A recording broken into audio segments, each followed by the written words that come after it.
Hi everyone, welcome back to my channel. My name is Chris and my video today is really exciting because I finally did it. I finally bought another designer bag. So if you follow my channel at all, you may have seen my video a couple weeks ago about how I hadn't been buying any designer bags because I just didn't know what I wanted.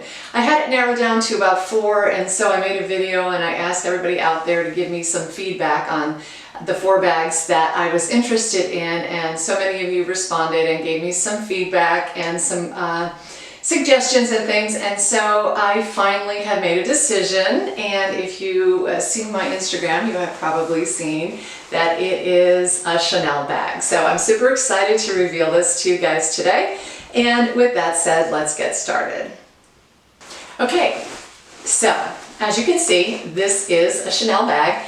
And I bought it pre-owned from The RealReal. I'm pretty excited about it. It came with the original dust bag, however, it did not come with the box. So I didn't get one of those pretty boxes, but that's okay, maybe some other time. I don't have a Chanel store near me at all, so it would be very difficult for me to go and actually get a bag in the store. And that's why I decided, not only that, but the cost as well, I decided to go ahead with the pre-owned. So I was looking at a couple of the bags, as I mentioned. I wanted maybe a Louis Vuitton bucket bag, the Neo Noe, and then I thought about this one, and in the end I decided that after a lot of different suggestions and things from people that I was going to go with this one. And so here it is. This is my beautiful reissue bag. It is in the 226 size.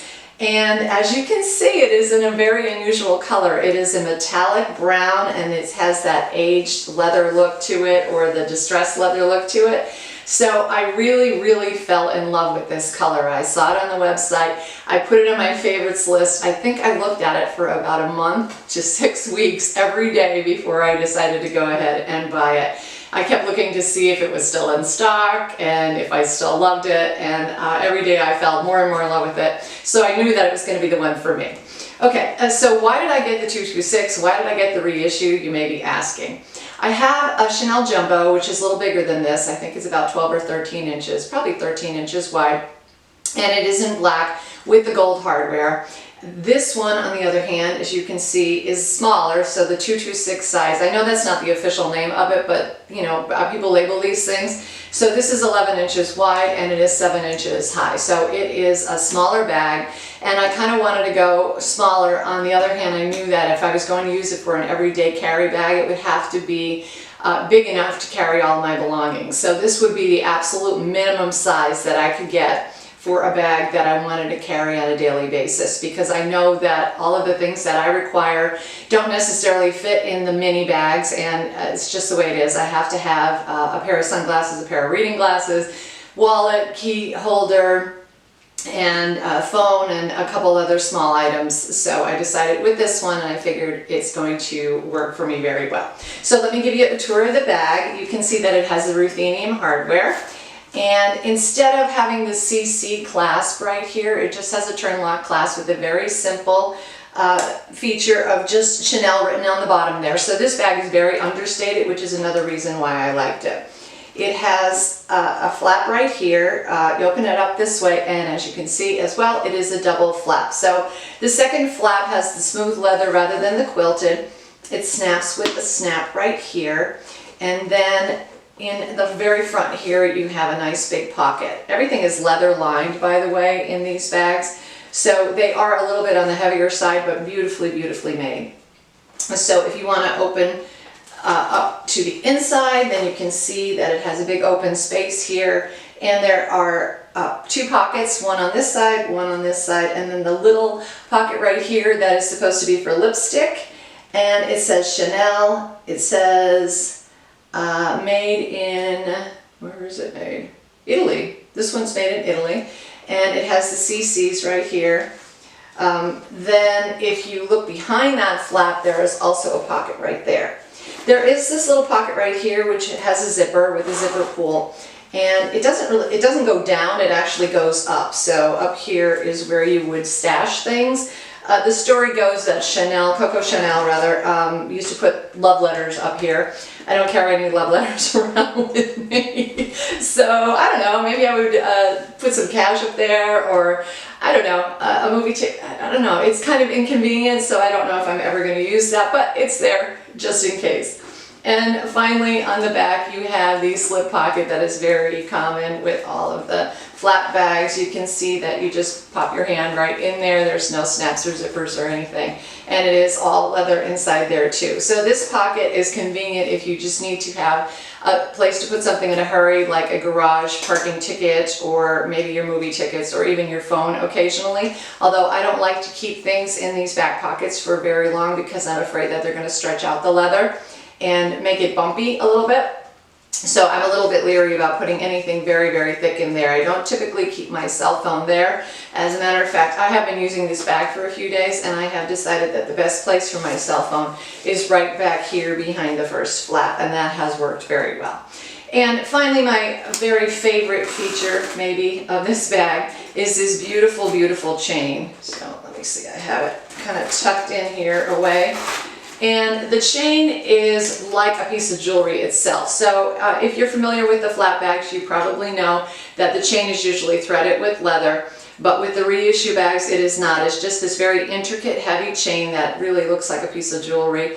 And it is the kind of chain that loops through the top loops of the bags here, or the grommets of the bag. So you can carry it like this, doubled up, which would have about an 11-inch drop or so, or you can carry it this way, which probably is about, I would say, maybe 20-inch drop. And this is my preferred way to carry it. I just pop it on my shoulder like so, and then it hangs down like this, which I find to be the perfect length for me.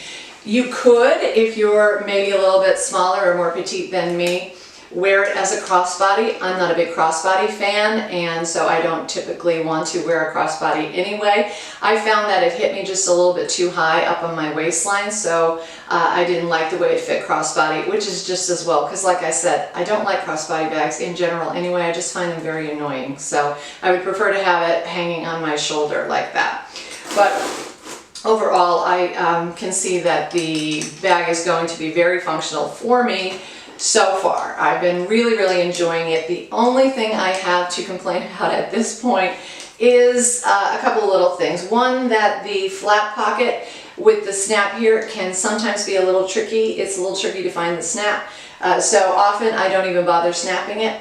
And the next thing is this little lipstick pocket right here. So I thought, oh, perfect place to put my lipstick. And because I'm such a dork, I decided to put my Chanel lipstick in there because, hey, Chanel and Chanel, right? So I grabbed my red Chanel lipstick and I popped it right in there. And it became a problem almost immediately because it actually bunches out or pushes out here so much that in fact it took up an awful lot of room in the bag, and then I had a hard time rearranging everything. I had to move up my sunglasses, I had to move my reading glasses, and I was getting all annoyed and I couldn't close the flap, and I thought, okay, this is not going to work because it is square. It takes up too much room. So if you're going to use this as a lipstick pocket, you definitely want to put something smaller, or at least a little round lipstick in there so that it doesn't push out so much and then doesn't take up so much room. So far that is the only issue that I had, and obviously it's pretty easy to cope with that. You just don't bring your square lipsticks with you, or you know, what I ended up doing that day is just taking it out of that pocket and throwing it in the bottom of the bag where it floated around very happily all day long. So overall, I do have to say that I am very impressed with this bag, and I absolutely love, love, love the color. Why did I go with this color? Well, like I said, I have the Chanel Jumbo, which is in black and gold hardware, and I know myself that I am not really into having multiples of the same bag. So if I have a Speedy, I only have one Speedy. Some people buy multiples and all of the different variations and stuff, and that works great for them, but that's not how my collection is. I have kind of an eclectic collection, and I just like to have different things, different categories and stuff. So for me, I figured if I'm going to have a black shoulder bag, and I'm going to reach for a black shoulder bag, it might as well just be my jumbo. So if I bought this in black, I almost certainly would not use it because it's not different enough for me to make a difference. So I decided to go with this brown metallic, and I think it's going to match with everything and go perfectly with everything. I match brown and black all the time, and most people who have Louis Vuitton monogram bags or canvas bags do it on a regular basis anyway. So I don't have a problem with that, and I just think it is so rich looking and beautiful looking and different enough that it's going to catch some attention, but at the same time it's very, very understated. So if you are not really familiar with Chanel, like, it's not screaming Chanel, but I just love this bag. So I'm super excited about it and so happy that I made this decision. So what I'm planning on doing is using it for a couple weeks, maybe a month or 6 weeks or so, and really get a feel for it, for the pros and cons, etc. And then I will come back and do a full review of it based on how I've been enjoying it so far. So hopefully you did enjoy this video, and if you did, please give me a thumbs up. Don't forget to like and subscribe, and push the notification button if you want to be notified for my new videos, which I upload about once a week. So until my next video, thank you for watching and take care.